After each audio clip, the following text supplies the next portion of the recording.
అసలు మీరు government job కొట్టాలని ఎట్లా ఆ థాట్ వచ్చింది మీ లోపల ఫస్ట్ చెప్పండి.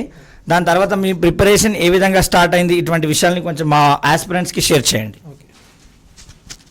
సో యాక్చువల్లీ నాకు ఈ గవర్నమెంట్ జాబ్ సైడ్ రావాలి, మనం ఒక ఆఫీసర్ అవ్వాలన్న థాటు నాకన్నా ముందు మా నాన్నకు ఉండే డ్రీము.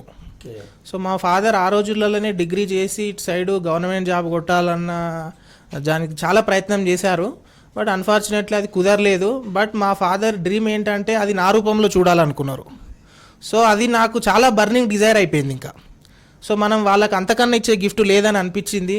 సో నేను అదే మోటివ్తో నేను 2 years ప్రిపరేషన్ జర్నీ మొత్తం అదే మోటివ్తో రన్ చేస్తూ నా స్ట్రాటజీని 100% దాన్ని ఇంప్లిమెంట్ చేస్తూ ఫుల్ఫిల్ చేశాను కాబట్టే నాకు ఇవాళ ఈ రోజు వచ్చిందని అనుకుంటున్నాను.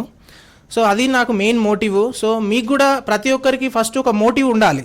మనం దేన్నైనా రన్ చేయాలంటే నార్మల్గా అది అంత కంటిన్యూషన్ ఉండదు.